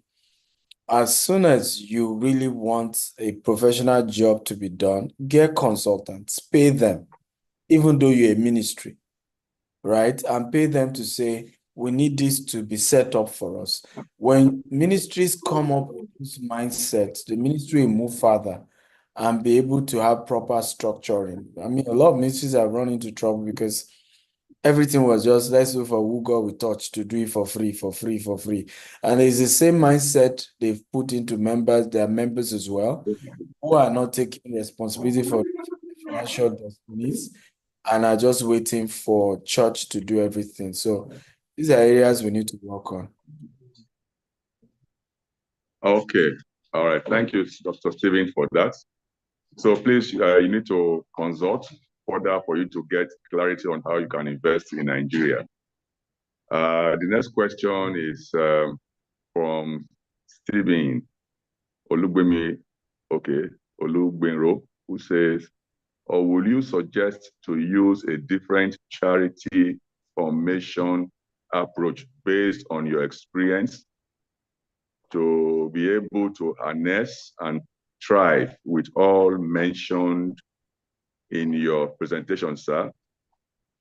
So I don't know who is referring to now, whether it's referring to Mr. Akintoye's presentation or to Dr. Stephen Akintayo's presentation. He says, will you suggest to use a different charity formation approach based on your experience to be able to harness and thrive with all mentioned in your presentation? I think he's referring to Mr. Somi Akintoye. It's the same question. I think okay. Mr.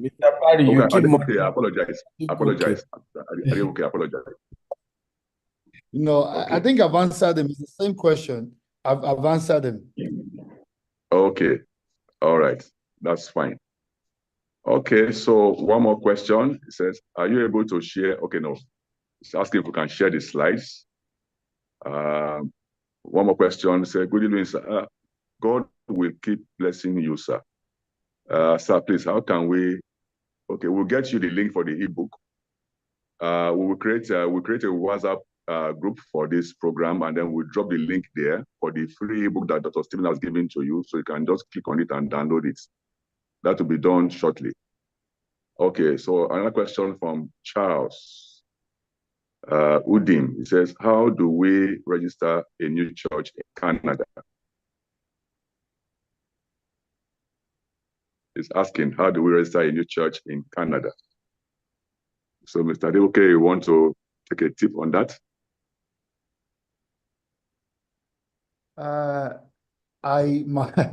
My decision is UK, so I don't know much about Canada, but there are loads of pastors across Canada that you can reach out to that can help you with information like this. And just put together a good email.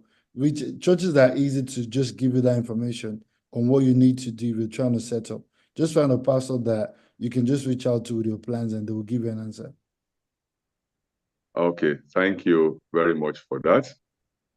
That one is from Wambuze Jeremiah. He says, hello, sir. Please permit to suggest that we can have a WhatsApp group exclusively for pastors so that we can learn possibly a physical event or retreat, because one day is not enough, sir. We need more knowledge on this, obviously. Of course, we can have a full-fledged program on this for pastors, but I think Dr. Stephen will make it a paying program this time so that you can really get full benefits on this program. Okay. I think that is it. Let me see. Okay. From Omoni Abuola, says, please kindly send me a WhatsApp, okay, on how to own landed property in the UK. It's asking to send how to own landed property in the UK. I think that is a question is asking.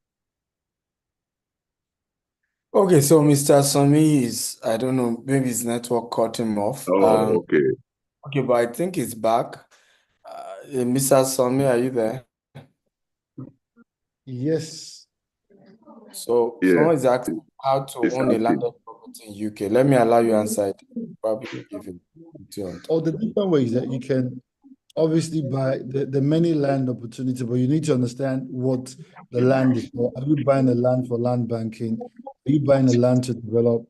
Are you buying a land to build? So those are the things you want to understand. We can help with inquiries like that. We have to understand what's the objective of what you're buying the land for, because land is expensive in the UK. Okay. So still on a question for you, sir, is from Stephen. Okay, I think Olugbenro, it says for a new church starting in the UK, what is your suggestion for raising startup fund and getting the right venue? For a new church, it's just important to understand your vision. I always tell most pastors starting a ministry, what's the vision of the church? And when you start to build your vision, you're selling the vision to people that would be part of your church. What are you trying to achieve as a new church? What is something different that God has laid in your heart that you're bringing to the ministry? There are many churches, but God, if God calls you, God would always equip you to support what you intend to do. But you have to also be careful about why are you going into ministry. So those things are very important so that you don't go into ministry struggling, because if you have the understanding of why God has called you, it won't be a struggle. Members will come to support.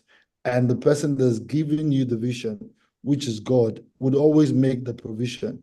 And we can always support in finding you spaces. And I can also advise you on what you need to do to understand how to set up and whatever you need to do as a new church. Okay, so one more question for you, sir. This is from Victor Onoja. He says, sir, please, what do you suggest for churches who rent locations and the advice on the kind of locations to rent in terms of being strategic? So as a new church, if you're trying to build, you need to rent. So renting is key, but it's also important to rent in areas where it's closer to where majority of your members are. So it's easy for you to grow. Once you have the understanding of that location is key for churches, and also the budget you have, it becomes easy for you to then start to look at, rather than having to rent, you can be looking at the opportunity of buying. But renting is the first thing you have to do as a new church. Okay, one more question, sir. It says, please, how can let me add a little to that. I also think that while you are renting and you're growing, you must be open to the fact that the ultimate growth, particularly in places like Africa, where there is no limit to the number of growth, right? You must be open to the fact that the ultimate growth really is sometimes moving out of the city center, right? So, for example, you need to put on your video, Mr. Somi, we can't see you. Because, for example, there is no way we could have seen the growth Redeem is having today if Daddy Gio had not been willing to, to move to Redeem Camp, right? We will not be seeing the growth Winners Chapel has today if they didn't go to the bush of water. Even though typically you won't like it, like Bishop Oedipo said, even will have turned back if not that the day was going to check Canaan land. They were in convoy. Because just felt, why will you take us from Rajoba to this thick forest? So I think ministries that have vision to grow big must know that at some point you will need to be almost like out of the city center, right? So which is where land banking comes in. So why not start saying where exactly will this location likely be? How do we begin to early enough, right? Even if it's not that you move, maybe you need to have a campground somewhere where all the churches can come together and things like that. So you must have that foresight to early begin to acquire somewhere, that was cheaper, and that you can, over time own hundreds of acres, if not thousands of acres. That would be my advice while you are still renting. There must be that long-term vision. Okay, thank you very much, Dr. Stephen. So I take one more question for you, sir. Says, I recently just graduated from the university, but very much now interested in real estate in order to help my church. What advice can you give on?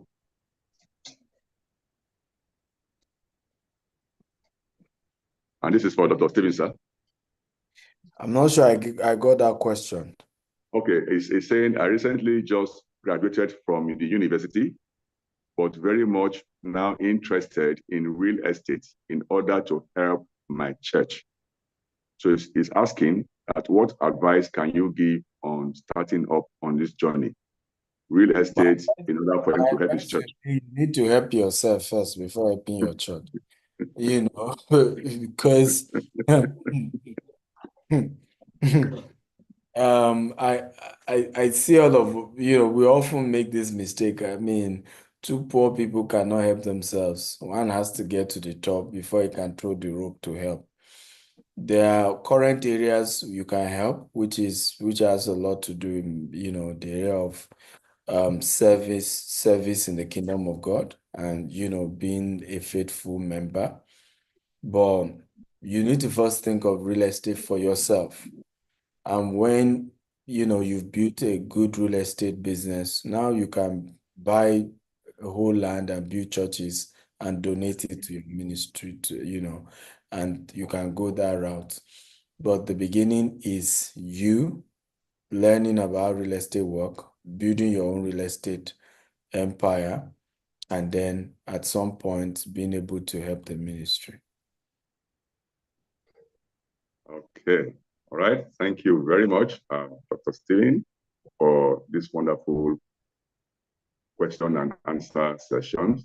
And we have come to the end of this 2-hour session on real estate investment for pastors. If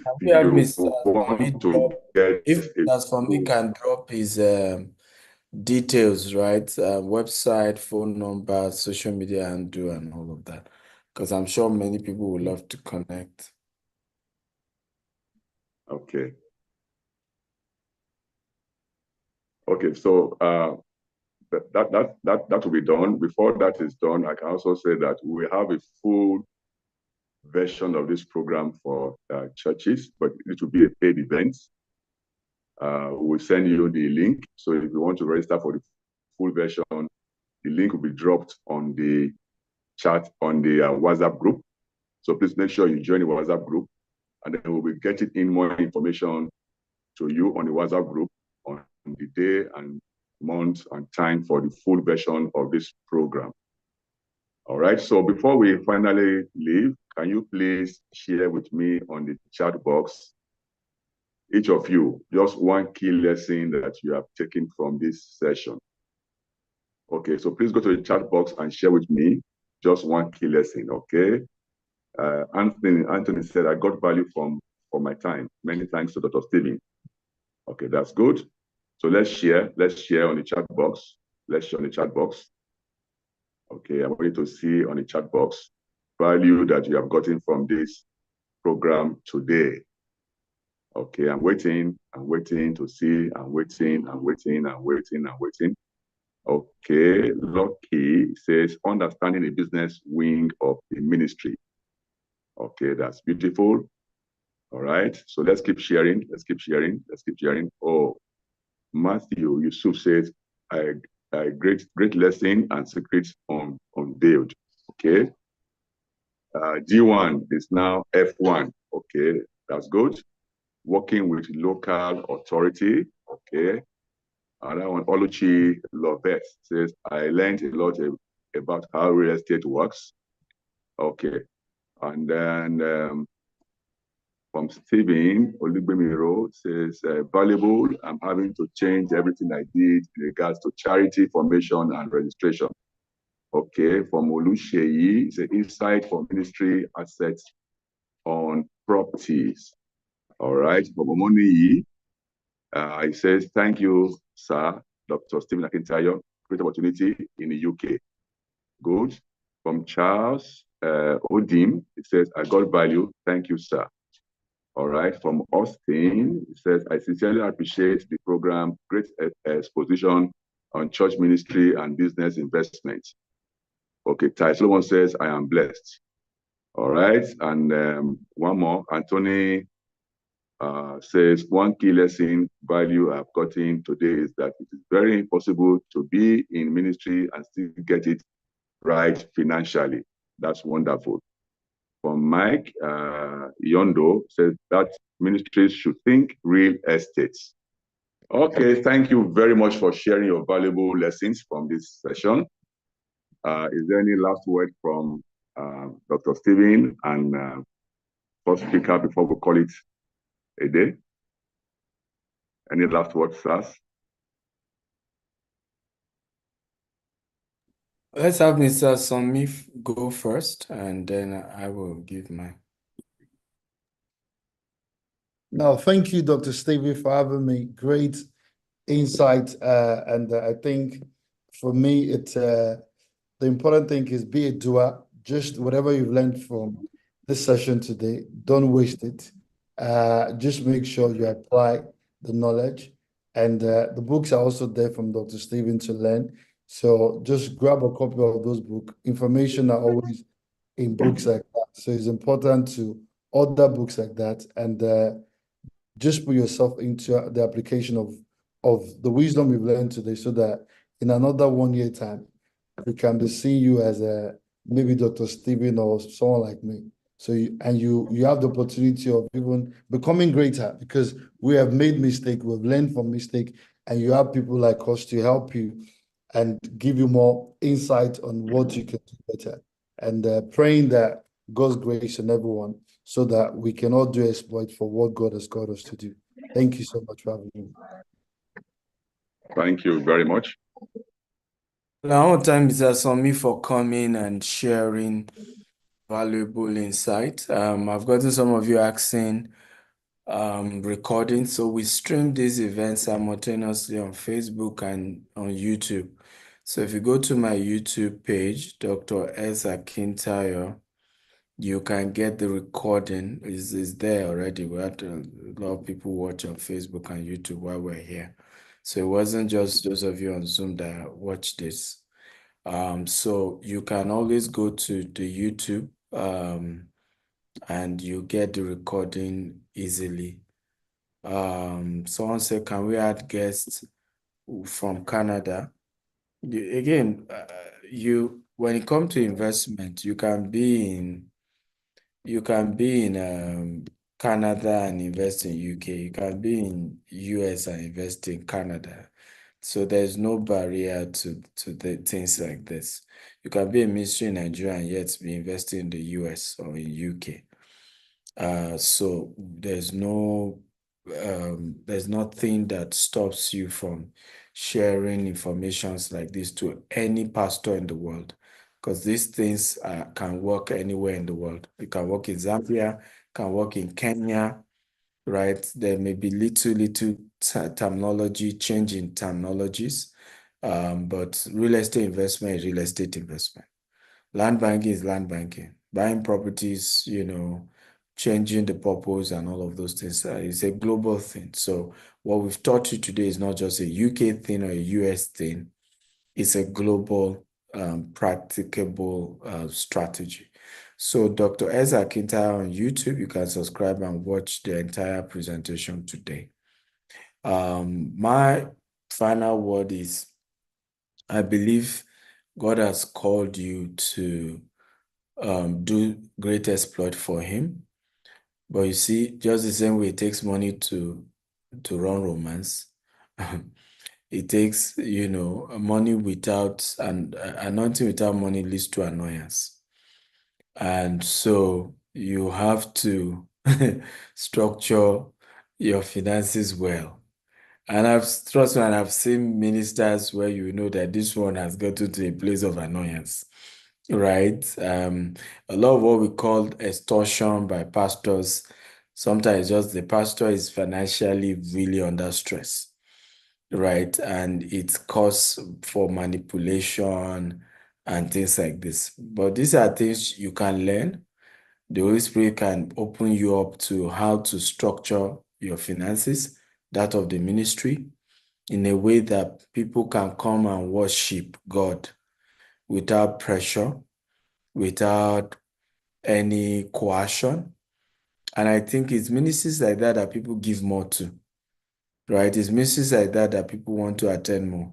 If you notice that pastors who do well on their own financially, if you notice, members want to attend their church because they're even the one adding value to members. They're the ones giving, because they also understand finance work. They also understand business work. And that's one of the amazing thing that Dr. Bill Winston Ministry has done.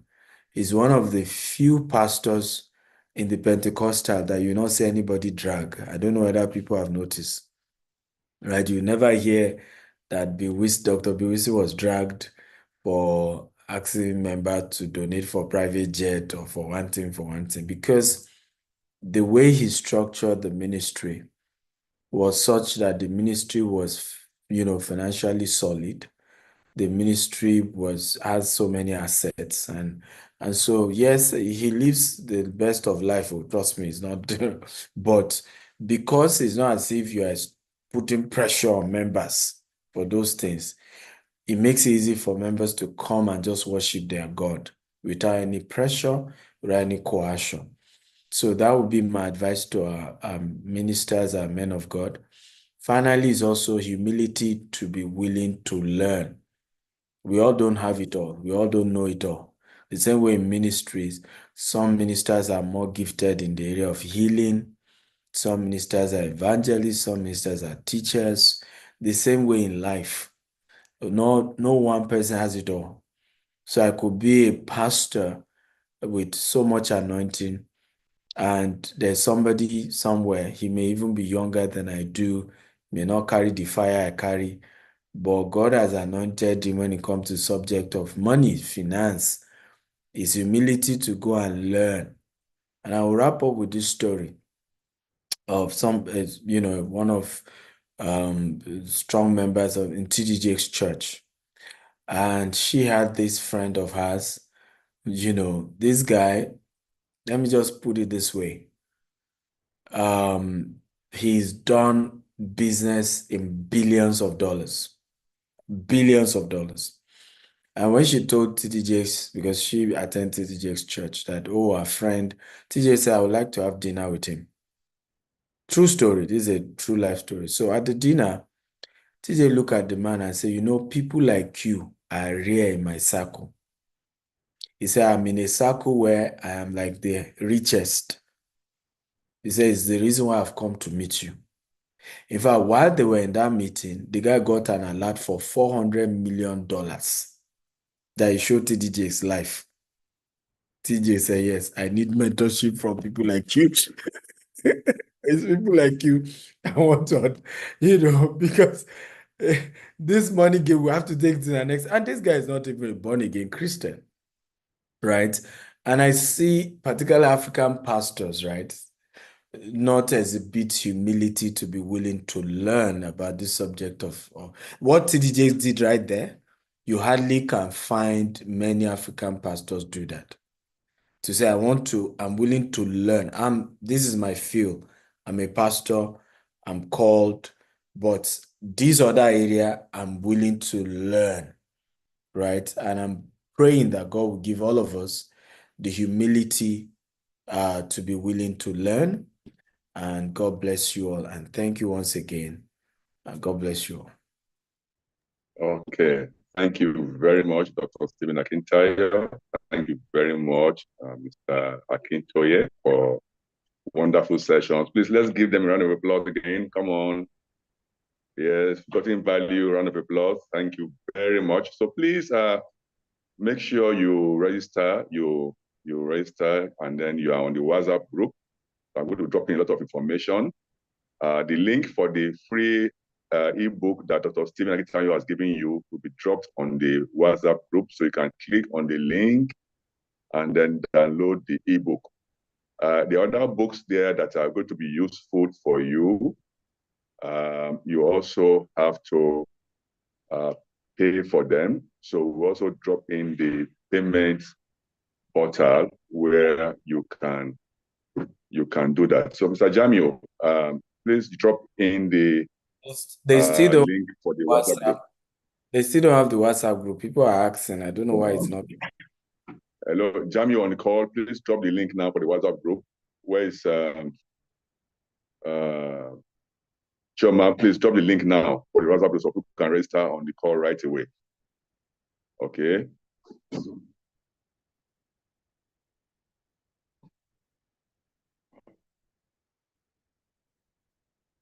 Mr. Jamio, are you on the call there? Please drop the link now for the WhatsApp group.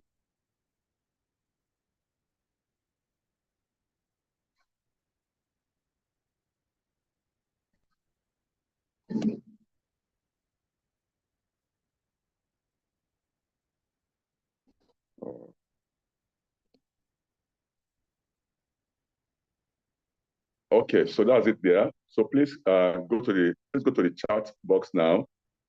The link has been dropped. So please click on that link now and then register so your name will be on the WhatsApp group. We are also going to drop in other information to purchase the full copies of the book. Yeah, the link will be dropped there. Also, the link to contact Mr. Let me see if I can share it. To contact Mr. Adegoke is also here. Let me see if I can share it and drop it here for you to see. Okay, so you also have the link there. You want to contact Mr. Adegoke, you can also do that on the link there. All right, thank you very much. That's it from Mr. Adegoke. It's already there. You can also please link and contact him via this link on the chat. Okay, so please make sure all of you click on the WhatsApp group now and join the group, because vital information will be dropped in there. The time and date for the full-fledged program, paid program, will also be dropped on this group. So we'll send on this group, on the WhatsApp group, the link for you to register on time. And if you register on time, you will get a good discount for the full-fledged part of this program. It's going to be very, very expository. I can tell you, what you got today is just a tip of the iceberg. So don't miss out. Click on the link, register on the WhatsApp group, and make sure that your name is fully on there. All right. Thank you very much for signing in for this program. And we look forward to seeing you in the full-fledged program for real estate investment for pastors. And don't forget, you don't have to be a pastor to be part of this program. You can be a business person. And please also invite other pastors, invite other ministers. Okay?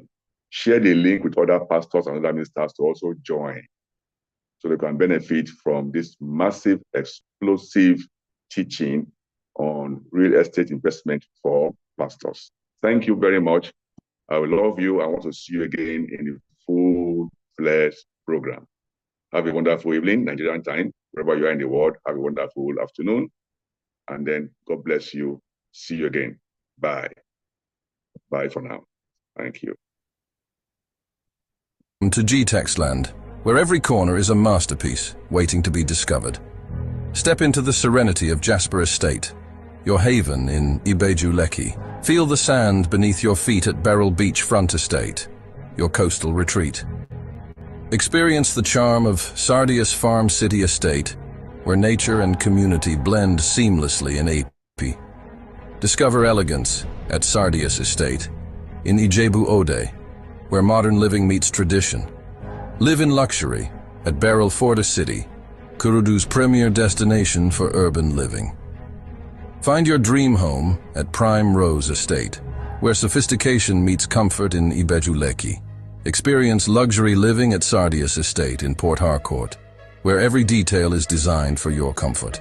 Escape to tranquility at Jasper Estate in Isheri, your peaceful sanctuary. Discover perfection at Sardius Estate in Guzape, Abuja, where luxury meets lifestyle. Indulge in elegance at Beryl Polo Estate in Asaba, where every moment is a celebration.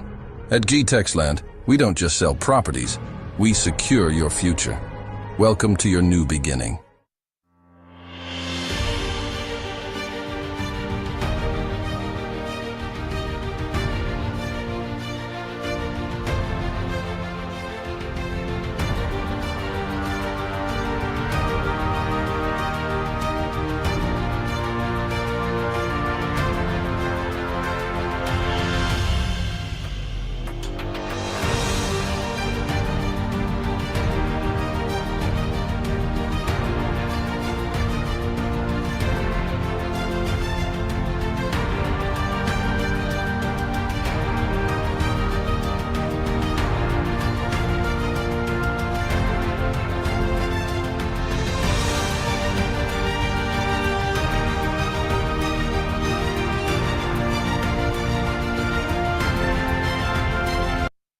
Hi, great investors, and my name is Jessica Martins. We welcome you to Beryl Beachfront Estate. Today is our office launch. Are you excited about that? I'm super excited here. There's so many things you want to learn about this location. Today, we are here to show the latest developments to our smart investors who bought into this Beryl Beachfront years ago. For us to move to site, that shows the level of integrity, because we value integrity and it's one of our core value. For you, the smart investor who bought into this place that was once a bush, guess what today?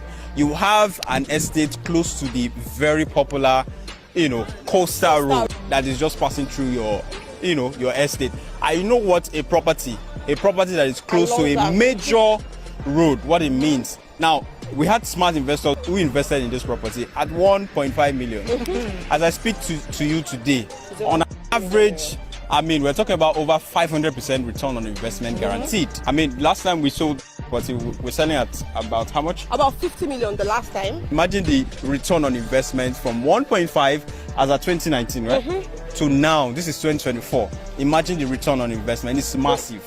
There is a beach, right? So it's just a stone throw. It's an exclusive offer, and for the first 10 people to call the number showing on the screen, you will be entitled to almost 50% discount on this property. So all you have to do is to call the number showing on your screen, and we'll secure a slot for you. Remember, you don't wait to buy. You don't wait to buy land, you buy land and wait. Remember, it's not far from the Dangote refinery. It's not far from the Lekki Free Trade Zone, Eleko Beach. It's important you note that it's payments that validate your slot. So call, take your slots, take in acres, because you see this coastal road, you're making money. Thank you, bye-bye.